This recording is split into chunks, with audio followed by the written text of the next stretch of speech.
নিষেধাজ্ঞা অমান্য করে বরগুনায় অবাধে চলছে জাটকা নিধন। দক্ষিণাঞ্চলের বাজারগুলোতে দেদারসে চলছে জাটকা বেচাকেনা।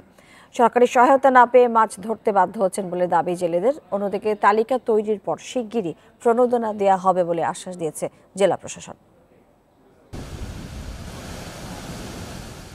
ইলিশের উৎপাদন বাড়াতে গেল বছরের ১ নভেম্বর থেকে আগামী ৩০ জুন পর্যন্ত উপকূলীয় এলাকায় জাটকা ধরায় নিষেধাজ্ঞা দেয় সরকার।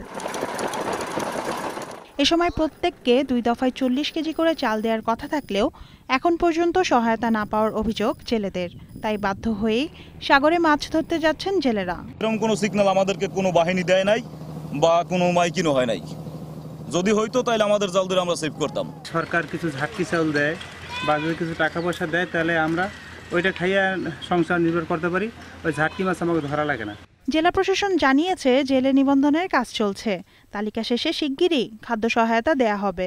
দীর্ঘ বছর ধরে আসলে এই তালিকাটি একটা তালিকা নিয়ে কাজ হচ্ছে, সেটা নিয়ে নানা রকম অভিযোগ চলছে যে তালিকাটি। সুতরাং আমরা একটা নতুন ফ্রেশ তালিকা দিয়ে যদি কৃষকদের জেলেদেরকে সহায়তা করতে পারি সেটি ভালো।